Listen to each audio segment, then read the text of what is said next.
மாதா தொலைக்காட்சியின் என் பிரியமான சகோதர சகோதரிகளே, ஆண்டவர் எத்துணை இனியவர் என்று சுவைத்து பாருங்கள். திருப்பாடல் 34 திருவசனம் 8.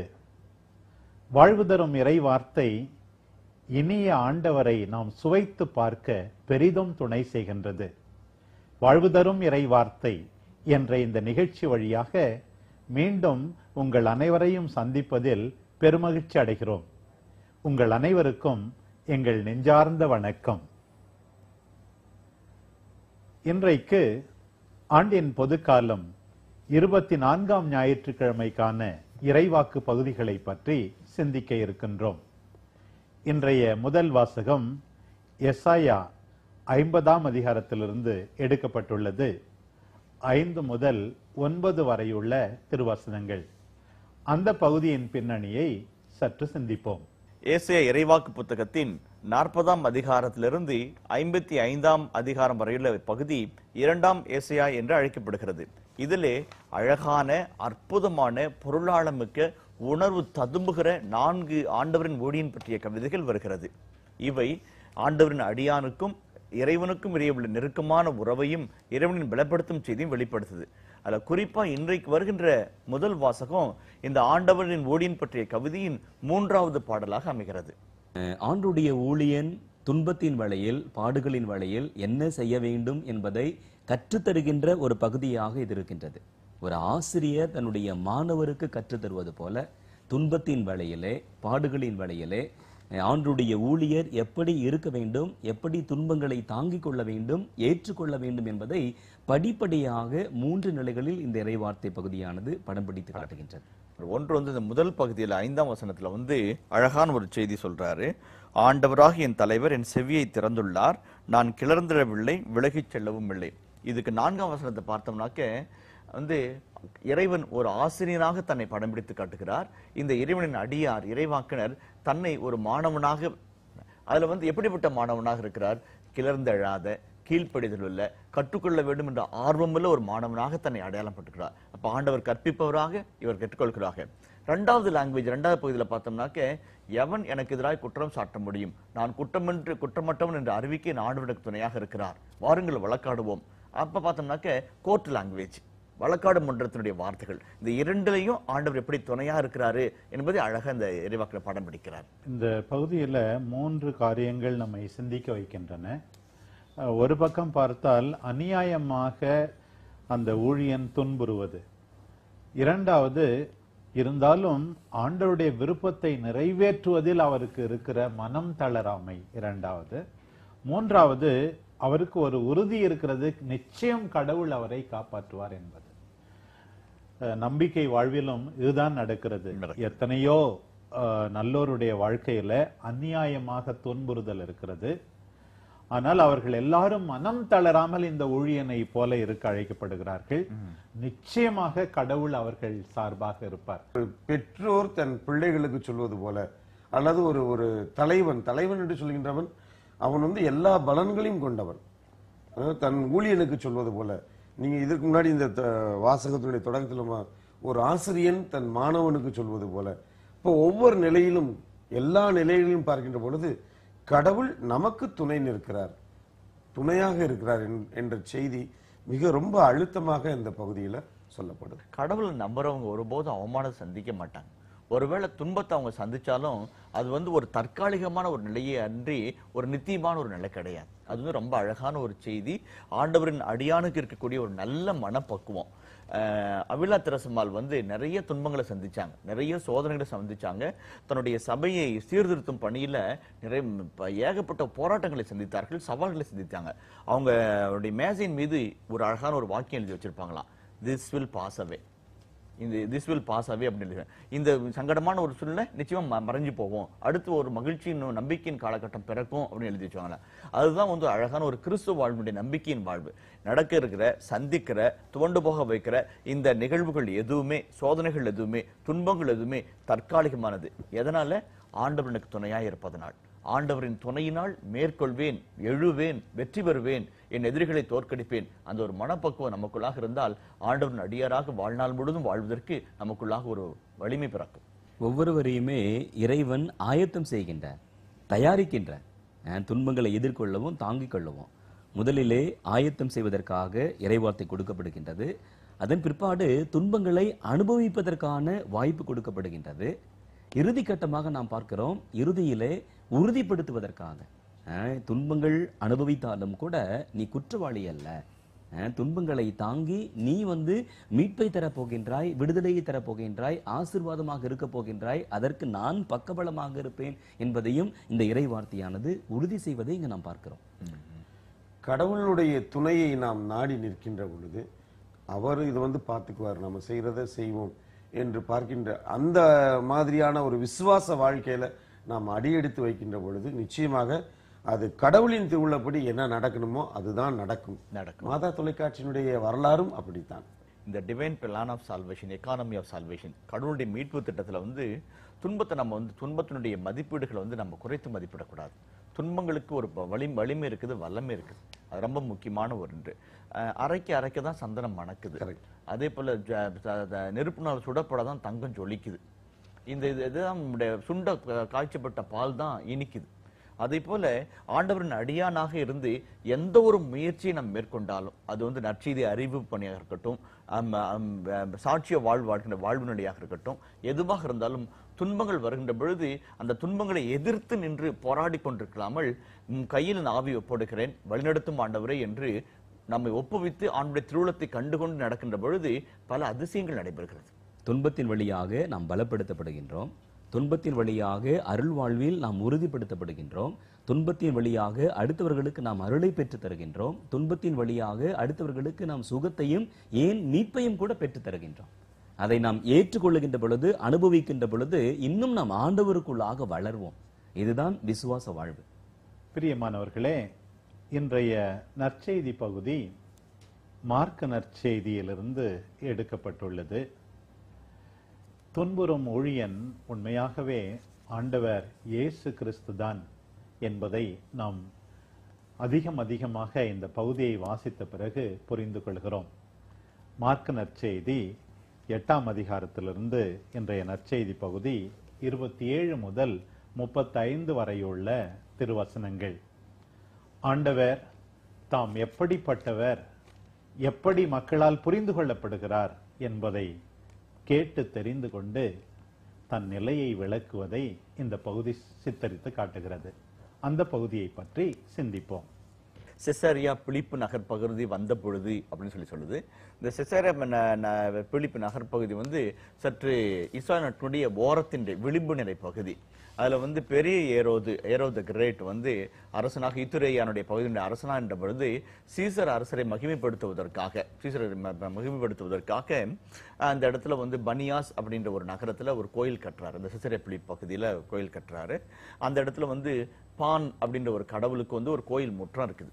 பல்வேறு விதமான தெய்வங்களுக்கு வழிபடுவது, அரசனாக இறைவனை கொண்டாடுகின்ற ஒரு பகுதியாக அந்த பகுதி இருக்கிறது.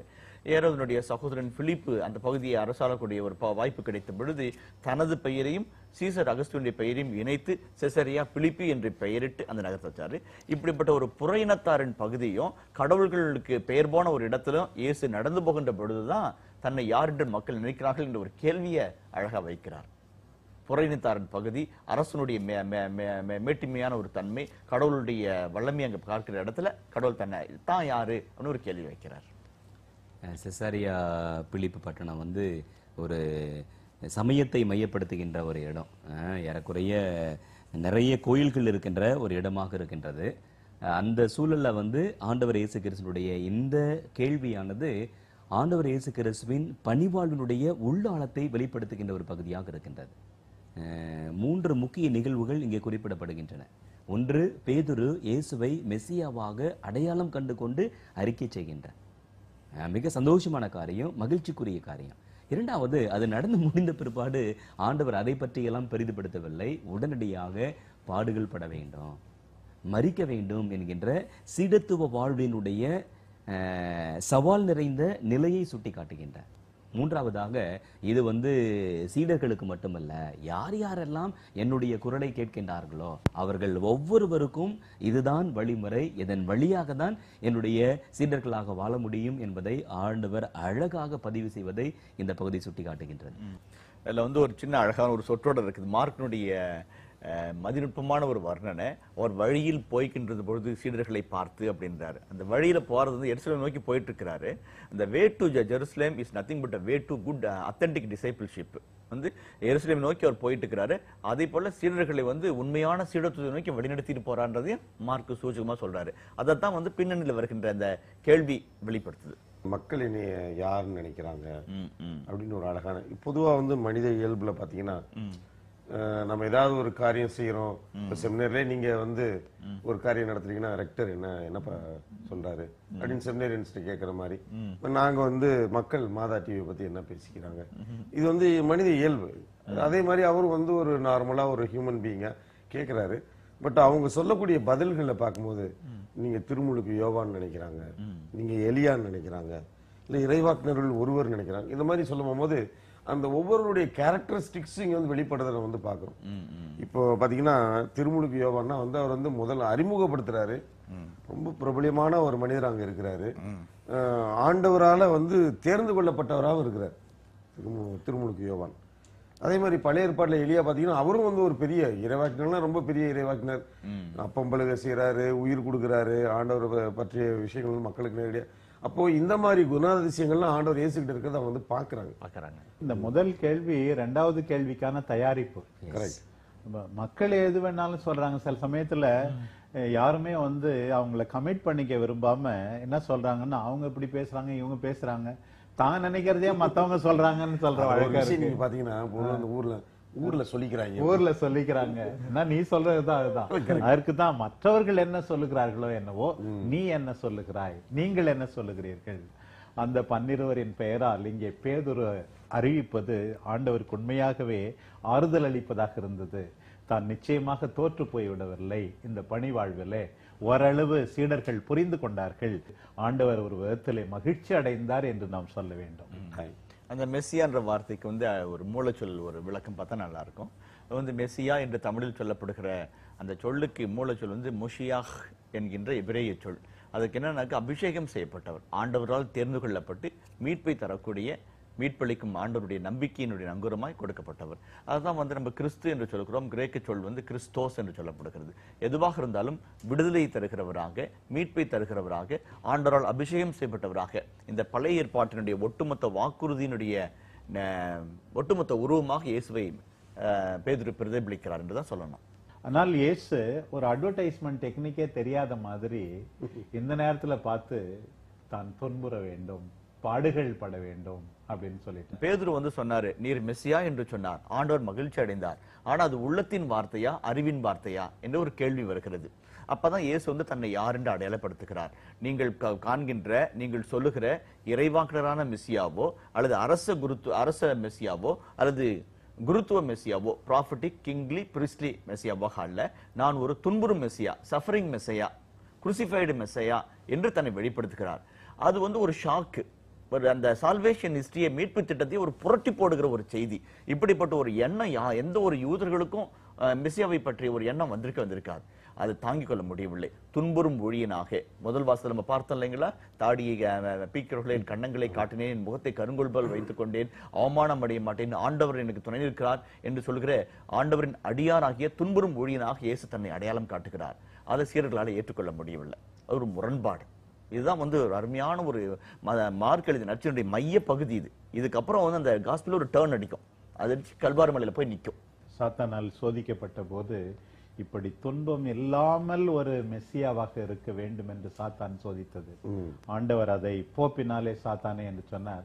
பேதுரும் அதே போலதான், என்னடா அது உன்னை பின்பற்ற வந்தாக்க என்ன துன்புறணும் இப்படி எல்லாம் சொல்றிய.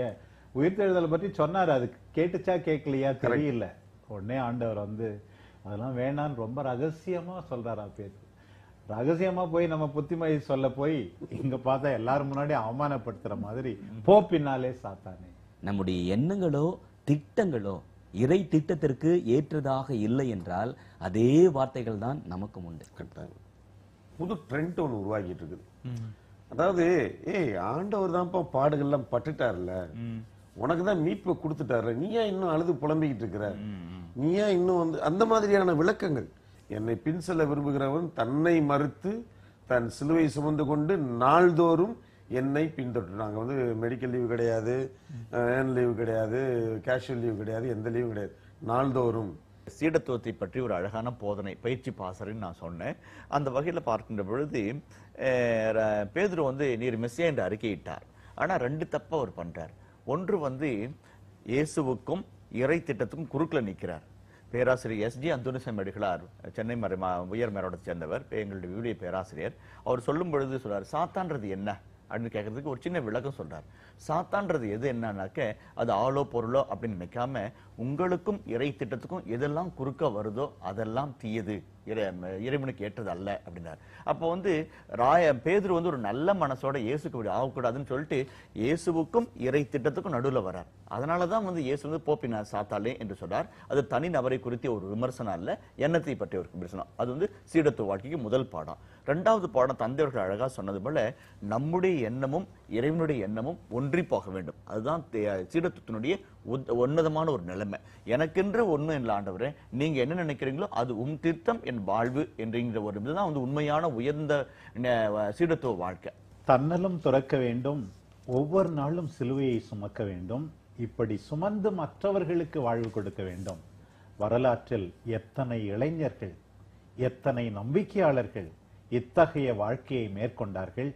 தங்களுடைய நலத்தை பெரிதாக கருதாமல் மற்றவர்களுக்கு வாழ்வளிக்க இயேசுவின் பாதையில் பயணித்தார்கள் என்பதை நாம் தெரிந்து கொண்டு இந்த பகுதியை நாம் புரிந்து வாழ்ந்தால் நலமாக இருக்கும்.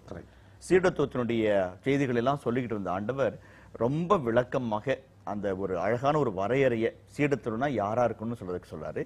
இதுல வந்து ஒரு 3 சின்ன கருத்துக்கள் இருக்குது. முதலாவது வந்து டினை ஒன் செல்ஃப். தந்தையர்கள் சொன்னாங்க தன்னலம் துறந்து. அந்த தன்னலம் துறந்துன்றது என்ன அப்படின்னு பார்த்தோம்னாக்க ஒரு தவ வாழ்க்கையோ தவ முயற்சியோ அல்ல. ஈவன் நம்மையே மறுக்கிறது கூட ஒரு இது கிடையாது. மாறாக இறைவனை மையப்படுத்தி ஒரு வாழ்க்கை, ஈகோலெஸ் லைஃப். அதுதான் வந்து தன்னை டினை ஒன் செல்ஃப் அப்படின்னு சொல்றது. அதுதான் வந்து ராயப்பருக்கும் அதுதான் சொன்னாரு, உன்னுடைய திட்டங்கள் அல்லாமல் இறைவனுக்கு ஏற்ற திட்டங்கள் சொல்லி சொல்றாரு. அது முதலாவது கருத்தா சொல்றது. 2வது வந்து டேக் அப் யோர் கிராஸ் அப்படின்னு சொல்லி சொன்னாரு. இப்போ வந்து மார்க் நற்செய்தி எழுதப்பட்ட காலகட்டத்தில் வந்து பல கிறிஸ்தவர்கள் வேதசாட்சி மரணத்திற்கு உள்ளாகிட்டு இருந்தாங்க. அப்போ வந்து இந்த இடத்துல டேக் அப் தி கிராஸ் அப்படின்னாக்க லிட்ரலா டை ஃபார் ஜீசஸ், இயேசுவுக்காக சாக தயாராகுங்கள் அப்படின்ற ஒரு இதுதான் வந்து வார்த்தை முன்னாடி வைக்கிறார். பின்னால் இன்றைய காலகட்டத்தில் மரணத்திற்கான வாய்ப்புகள் குறைவா இருக்கும் பட்சத்தில் சாட்சிய வாழ்க்கைக்கு நம்ம அழைக்கப்படுறோம். டேக் அப் யுவர் கிராஸ் அப்படின்னு சொல்லி 2வது தான்.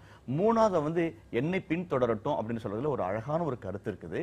டெல்ஃபோர்ட் என்கின்ற ஒரு அழகான விவிலிய பேராசிரியர் சொல்றாரு, சீடத்துவ வாழ்க்கையில நீ சிலுவை சுமந்து கொண்டு போறல்ல, அப்போ வந்து நீ தனியா போல, என்னை பின்தொடர்னா உனக்கு முன்னாடி உன் சிலுவை எவ்வளவு பெருசா இருந்திருக்கலாம், அதை விட ஒரு பெரிய சிலுவை சாமி சுமந்து முன்னாடி போயிட்டு இருக்கிறாரியா, அதனால உனக்கு நம்பிக்கை இருக்குது, அதனால உனக்கு வந்து ஒரு உறுதி இருக்குது, பின்தொடரட்டும், என்னை பின்தொடரட்டும், உனக்கு முன்னாடி சிலுவை சுமந்து சொல்லி இயேசு நான் போயிட்டு இருக்கிறேன் ஒரு அழகான செய்தி சொல்றார். இந்த 3 கருத்துக்களையும் உள்ளடக்கி அந்த வசனம் ரொம்ப அழகான ஒரு வசனம். பிரியமானவர்களே, இன்றைய 2வது வாசகம் யாக்கோபு எழுதிய திருமுகத்தின் சென்ற வார பகுதியின் தொடர்ச்சியாக வருகிறது. வெறும் நம்பிக்கை செயல் இல்லாமல் எந்தவித பயனும் அளிக்காது என்பதை யாக்கோபு திட்டவட்டமாக இந்த பகுதியிலே குறிப்பிடுகிறார். இந்த பகுதியை பற்றி சற்று சிந்திப்போம். ஒரு விசுவாசி, ஒரு நம்பிக்கையாளர் எப்படி இருந்தா அவன் நம்பிக்கையாளரா சொல்ல முடியும்? அதனால சும்மா ஆண்டவரே ஆண்டவரே என்று சொல்கின்றவர்கள் எல்லாம் விண்ணரசு சேர மாட்டீர்கள், என் தந்தையின் திருவுளத்தை நிறைவேற்றுவதை விண்ணரசு சேரணும் ஆண்டவர் இயேசு சொல்றாரு. அப்போ உன்னுடைய நம்பிக்கை வாழ்வை, விசுவாச வாழ்க்கையை நீ செயலில் காட்டு. எப்படிப்பட்ட செயல்களில் நீ காட்ட முடியும் அப்படின்றது வந்து ரொம்ப அழகா, ரொம்ப குறுகிய பகுதி தான். ஆனா இதுல இருக்கக்கூடிய நடைமுறை ஒரு கத்தோலிக்க கிறிஸ்துவனுடைய ஒரு மனிதனுடைய இந்த உலக வாழ்க்கையில் அவன் எப்படிப்பட்டவனா இருந்தால் அவன் கடவுளின் மகனாக, கடவுளின் பிள்ளையாக இருக்க முடியும் என்பதை ரொம்ப தெளிவா வந்து சொல்றார். உன்னுடன் இருக்கின்ற வசதி வாய்ப்புகளை, பொருட்களை, செல்வங்களை ஏழைகளோடு பகிர்ந்து கொள்ளாமல் உன்னுடைய விசுவாசமாக இருக்க முடியாது என்பதை ஆணித்தரமாக தெளிவுபடுத்துகின்றார் யாக்கோபு இறையடியார். விசுவாசத்தின் வாழ்வு, நம்பிக்கையின் வாழ்வு இரக்க செயல்கள் நிறைந்த ஒரு வாழ்வு. அதே மாதிரி எபிரேய மொழியில வந்து ஜெதேக்கா அப்படின்னு ஒரு வார்த்தை இருக்குது. நீதியாளர், நீதியும் நேர்மையும், ஜஸ்டிஸ் அண்ட் ரைச்சியஸ்னஸ் சொல்லி சொல்லுவாங்க. ஜெதேக்கான்ற ஒரு வார்த்தை ரொம்ப பொருளாளமிக்க ஒரு வார்த்தை. பழைய ஏற்பாட்டின் முதல் பகுதிகளில் நம்ம பார்த்தோம்னாக்க ஜெதேக்கான்றது வந்து சட்டங்களை அனுசரிப்பதனாலும் கடவுளுக்கு முன்பாக ஒழுக்கமாக வாழ்வதனாலும் அந்த நீதியாளராக கருதப்படுவார்னு. அதே தோபித்து புத்தகத்தில் அதே வார்த்தை ஜெதேக் என்ற வார்த்தை எதுக்கு பயன்படுத்துறாங்கன்னா தர்ம செயல்களுக்கும் ஏழைகளுக்கு உதவுவதும் அவர் தான் வந்து ஒரு ஜாதிக்கு நேர்மையாளர் அப்படின்னு சொல்லி கொண்டு வாங்க. அந்த இறையியலினுடைய அழகான ஒரு உருவாக்கத்தை இதுல நம்ம பார்க்கிறோம். நீதியாளர், நேர்மையாளர் யாரு? ஏழைகளுக்கு இறங்குறவர், மனமோந்து வட்டி இல்லாமல் கடன் கொடுக்கிறவர், உதவி செய்கிறவர். அதுதான் அது வந்து ரொம்ப அழகான ஒரு கருத்தை நம்ம பார்க்கிறோம். பலமுறை பவுலடியாரனுடைய போதனைக்கும் இந்த யாக்கோபனுடைய போதனைக்கும் முரண்பாடு இருப்பதாக பலர் கூறுகிறார்கள். பவுலடியார் சொல்லும்போது உன்னுடைய நற்செயல்கள் மட்டும் உன்னை வாழ வைக்கும், உனக்கு மீட்பளிக்கும் என்று நம்பிக்கை கொள்ளாதே. அது எதை வலியுறுத்த பவுலடியார் அப்படி சொன்னார் என்றால், சில பேர் கடவுளுடைய இரக்கம் இல்லாமல், அருள் இல்லாமல் தங்கள் உழைப்பினாலேயே தங்களை காத்துக்கொள்ள முடியும் என்று நினைத்தவர்களுக்கு பவுலடியார் அப்படி போதித்தார். ஆனால் அதே பவுல் கூட பல இடங்களிலே எப்படி ஏழைகளுக்கு உதவி செய்ய வேண்டும், தேவையில் இருக்கிற திருச்சபைகளுக்கு உதவி செய்ய வேண்டும், தங்களையே அன்பில் தங்களுடைய அக்கறையை வெளிப்படுத்த வேண்டும் என்றும் பவுலடியார் சொல்லியிருக்கிறார். இங்கே பார்த்தால் இன்னொரு பக்கம் சில பேர் நம்பிக்கை இருக்கிறது என்று சொல்லிவிட்டு வெறும் வார்த்தை அளவில் கடவுளை திருப்திப்படுத்த முடியும், ஏழைகளை திருப்திப்படுத்த முடியும் என்று நினைக்காமல் ஆண்டவர் இயேசு சொன்னது போல தேவையில் இருக்கின்ற சகோதர சகோதரிகளுக்கு நீங்கள் உங்களையே பகிர்ந்து கொண்டால்தான் உண்மையான நம்பிக்கை இருக்கிறது என்பதை சொல்லுகிறார். இறை வார்த்தையை கேட்பவர்களாக மட்டும் நின்று விடாமல் அந்த வாழ்க்கையில செயல்படுத்துவர்களாக இருக்கின்ற. அப்பதான் சில சமயத்தில் நம்முடைய வாழ்க்கை வந்து இறை வார்த்தை கேட்கிறதா மட்டுமல்ல செயலோடு. இப்ப இறை வார்த்தை செயல்படுத்தணும் அப்படின்னாக்க அன்பும் இரக்கம் உள்ள ஒரு வாழ்க்கை, நீதியும் நேர்மையும் உள்ள ஒரு வாழ்க்கை வந்து இரக்க செயல்களோடு கூடிய ஒரு வாழ்க்கை. பிரியமானவர்களே, ஆண்டின் பொதுக்காலம் 24ஆம் ஞாயிற்றுக்கிழமைக்கான இறைவாக்கு பகுதிகளை பற்றி சிந்தித்தோம். துன்புறும் ஊழியன் மனமுவந்து துன்புற்றார், அநியாயமாக துன்புற்றார். ஆனால் ஆண்டவர் அவரோடு இருக்கிறார் என்ற உறுதியினால் அவர் இறுதியாக நிறைவு கண்டார், வெற்றி கண்டார். அவரை உண்மையாக அடையாளம் கண்டுகொள்ள நாம் எல்லாரும் அழைக்கப்படுகிறோம். அவர்தான் மெசியா, அவர் உயிருள்ள கடவுளின் மகன் என்று ஏற்றுக்கொள்ள இன்றைக்கு நமக்கு அழைப்பு விடுக்கப்படுகிறது. ஆனால் எப்படிப்பட்ட மெசியா? துன்புறுகின்ற மெசியா, பகட்டோடு ஆடம்பரத்தோடு பவனி வருகின்ற மெசியா அல்ல. மற்றவர்களுக்கு வாழ்வளிக்க துன்பங்களை ஏற்று மரித்து கடைசியில் வெற்றி வீரராய் உயிர்த்தெழுந்த மெசியா நம் ஆண்டவர் இயேசு. அவரில் நம்பிக்கை கொள்கிறவர்களின் வாழ்வு மனமுவந்து, குறிப்பாக சகோதர சகோதரிகளுக்கு வாழ்வளிக்க துன்பங்களை ஏற்றுக்கொள்ளுகின்ற வாழ்க்கையாக அமைய வேண்டும். நம்பிக்கை கொண்டுள்ளேன் ஆண்டவரில் என்று அறிக்கையிடுகிற ஒவ்வொருவரும் உயிருள்ள நம்பிக்கை என்பதை பிறரன்பு செயல்களால், நீதிக்காக குரல் கொடுக்கின்ற செயல்களால் அதை வெளிப்படுத்த வேண்டும். வாழ்வு தரும் இறை வார்த்தை ஏழை எளியவர்கள் மீது இரக்கம் கொண்டு ஆண்டவர் இயேசுவை போல முழுமையாக நம்மையே கொடுக்க தூண்டுகின்ற இறை வார்த்தை. அத்தகைய இறை வார்த்தை தொடர்ந்து மாதா தொலைக்காட்சி வழியாக எத்தனையோ உள்ளங்களை நெறிப்படுத்தும் என்று நம்புகின்றோம். வாழ்வு தரும் இறை வார்த்தை என்ற இந்த நிகழ்ச்சி வழியாக மீண்டுமாக உங்களை சந்திக்கும் வரை உங்கள் அனைவருக்கும் நன்றி கூறி விடைபெறுகிறோம். இயேசுக்கே புகழ். மரியே வாழ்க.